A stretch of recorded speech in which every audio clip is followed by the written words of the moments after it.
What's up guys, and welcome back to my next video in the 24-hour series of farming specific location. I haven't been back for I'd say at least 5 months. I just got back to streaming this last week, but it does feel really good. I hope you guys have kind of survived this year without too much trouble. But this is the first thing that we are back to, and it is Razorfen Downs, or also shorter RFD. The dungeon, you are going to find it on Kalimdor, and you're going to go down here to the top of 1,000 Needles, and here is Razorfen Downs. There's a couple different areas that you can get to the dungeon. It's not too hard. You can fly in here, you can fly in here, right where I'm looking at, and also down here. There's 3 openings, and you have to fly through one of them because you cannot fly through all this, so you have to go through this, and this is usually the route that I take. A couple things to note as we go over towards the dungeon here. When you go into this, you will need something to open up chests, because there are usually a couple chests that spawn when you run into the dungeon, and some of them can be locked. So you will either need, say, a scroll of unlocking from inscription, or the key from blacksmithing, or you can also just run it on a rogue. But if you're like me and running it on a druid, inscription is definitely one of the ways to go, and it's really simple to get scroll of unlocking through inscription. All you need to do is get to the BFA zones on either Alliance or Horde side. You need to learn inscription, and then once you get to 25, you can start making scroll of unlocking, and they are very, very cheap. You can also, if you want to and you don't want to craft them yourself, you can buy them on the auction house. On most servers they aren't too expensive, and in most dungeons where you run them, you get enough raw gold from the dungeon to pay for these. So yeah, that is one way to do it. But before we go over all the loot that we got from this dungeon, I will take you guys through this Razorfen Downs one time, and then we will go back to it. This is obviously the route that I take. I also look out for a couple of the areas where chests can spawn, so be aware of that. Let's go.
Something that is important to note before we jump over to look at the loot here: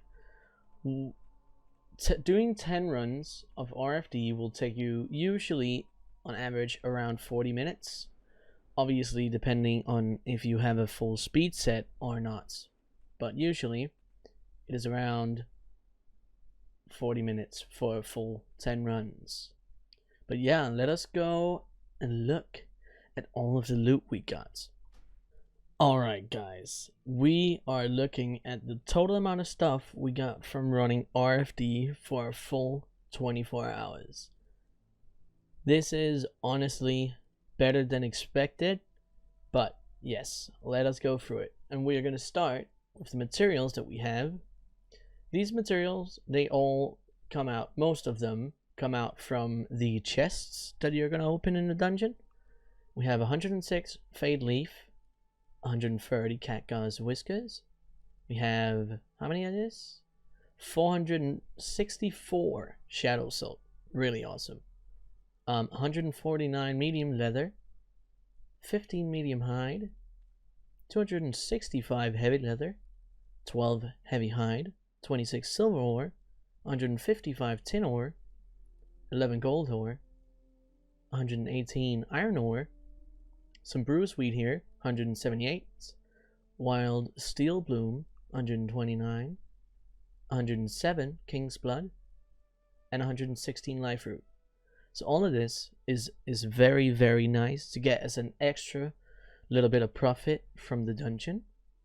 And if you use any of this for your old profession, that's also really nice. But also just selling them is cool, and a lot of people still want to pay a good amount for these. So I recommend keeping these. Now to the most important items. We got a pair of Firemane leggings. Really awesome. Pretty good sale rate, and the market value is pretty good as well. This is the type of the slot mugs as they are deemed, which is why they have that good of a sell rate and is valued at that. We also have 2 saltstone surcoats. They are also in that category. We have 2 of them. We have an archaic defender, which is one of the katana swords in the game. Really nice, really nice. We have 3 bone slashers, also one of the katanas. They're a little bit different from the archaic defenders, but we got 3 of them, so really nice. When it comes to other things for professions, we got an enchant shield, lesser parry. This one is good, highly valued. It takes a while to sell these as any pattern or plan or formula or whatever. We also got a broken blade of heroes. We also got a comfortable leather hat, really nice for the value. This has a very, very high sell rate. We also got the rich purple silk shirt. Awesome, awesome drop, really, really nice. We also got a dusky boots pattern, a golden scale shoulders pattern. We actually got 2 of these, so that's cool. And a craftsman's monocle. So the only duplicate for the strong patterns is only the golden scale shoulders. So I'm really happy about that. And then we got a bunch of these, mostly plants and schematics. They are lower valued, so the sell rate on them is the most important part for me here. If they're a couple hundred golds worth, I keep them if they have a higher sell rate than 0.02. So these are worth it to keep. Some of these, this one for example, steel weapon chain, it's worth more and the sell rate is lower, but I'll still keep it because it's nice to have one of each on the auction house. And yeah, I also kept some of these rings. As you can see, it's because I want to test out how good of a seller they are. It's not guaranteed, and most people will tell you that it's not worth it to keep rings, which is one of the reasons that I keep them, because they still sell sometimes. As you can see, it has a 0.02 sell rate. I won't be posting these too many times because they're not worth that much, so I just wanted to keep them to try it out, and I think you should too on your server if you have it. All of this is a bunch of green items. I'll slowly glide over them so you can see what the names are and take everything into consideration as you go by. A lot of these items have a pretty good sell rate, pretty decent sell rate, or I know that they sell pretty fast on my server, so for whatever reason I keep them. Is one of those. But overall, they're all decently valued transmog. It's always nice to have at least one of all these things on the auction house. You don't want to overstock, or at least try not to overstock. But a lot of these items are pretty decent. The sell rate is okay. And anytime that you're looking at a specific one or you want to remember some of the names for your own running, actually we have another soulstone circled here. I missed that one.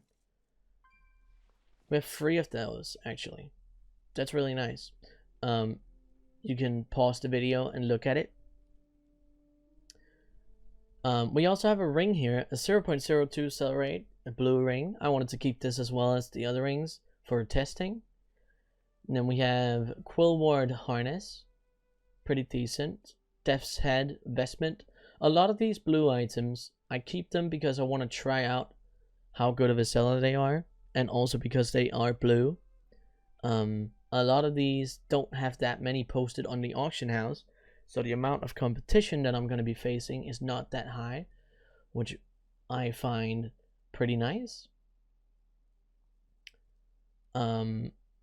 So honestly, overall, this has been really, really good. Stalvin's Reaper, actually this is also a nice item. I could have moved it down here, but I didn't because the region market value is not that high.